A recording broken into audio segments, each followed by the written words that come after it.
দৈনিক করতোয়ার পত্রিকার সংবাদ শিরোনাম লাইফস্টাইল পেজে। ভালো ঘুমের জন্য দাদা প্রয়োজন। সুস্থ জীবনে প্রতিটি মানুষের ভালো ঘুম অত্যন্ত জরুরি। বিশেষজ্ঞদের মতে একজন পূর্ণবয়স্ক মানুষের দৈনিক অন্তত 7 ঘন্টা থেকে 8 ঘন্টা নির্বিচ্ছিন্ন ঘুমের প্রয়োজন। ভালো ঘুমের জন্য চাই আমাদের আরামদায়ক বিছানা এবং বালিশ আর শান্ত পরিবেশ।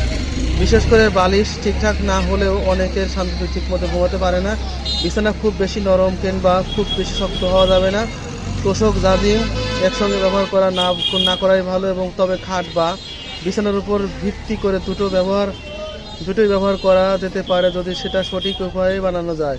প্রথমে জাজিম বিছানায় আরও উপর শক্ত কাঠ বা হার্ডবোর্ড দিয়ে এর ওপর তোশক পাততে হবে। তোশক ব্যবহারের ক্ষেত্রে ভালো মানের তুলা ব্যবহার করা উচিত। শিমুল তুলা ব্যবহার করতে পারলে সবচেয়ে ভালো হয়। দামে অন্যান্য তুলার চেয়ে একটু বেশি হলেও দীর্ঘমেয়াদী ব্যবহারের ভালো সিদ্ধান্ত হয় শিমুল তুলা করলে।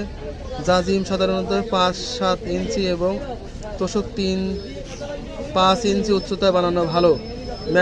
ম্যাট্রেসের ক্ষেত্রে একটু শক্ত প্রকৃতির কেনাই উত্তম।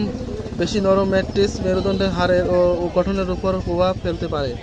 এর ফলে পিঠে ব্যথা, ঘাড়ে ব্যথার মতো সমস্যার সম্মুখীন হয়।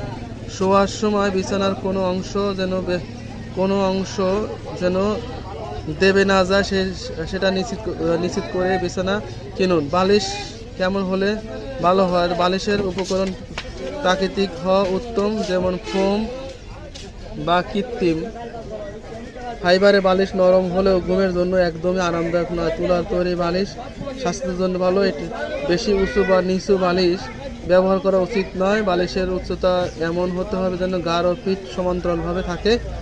3-5 ইঞ্চি উচ্চতায় বেশি সাধারণত আদর্শ উচ্চতা হিসেবে ধরা হয়। বালিশের মাপ খুব বেশি ছোট না হয় ভালো, যেমন কুশন বালিশের কভার বেশি খসখসে হওয়া যাবে না। আরও যারা মাথায় রাখতে হবে, মেঝে বা সোফায় শোয়া থেকে বিরত থাকতে হবে। বিছানার আয়তন যেমন হতে হবে যেন আরাম করে হাত পা স্বাচ্ছন্দ্যে রেখে ঘুমানো যায়। এক পাশ হয়ে ঘুমানো ভালো, আর শরীর কুঁকড়ে না ঘুমানো উত্তম। ছোট বালিশের আয়তন কেমন হওয়া যাবে না যাতে ঘুমাতে গেলে বেগ পেতে হয়। বিছানার সুতি চাদর ব্যবহার করুন। 2 থেকে 3 বছর অন্তর অন্তর বালিশ এবং বিছানা পরিবর্তন করুন। ঘুমের সময় নাক না ডাকাই উত্তম। সাজানোর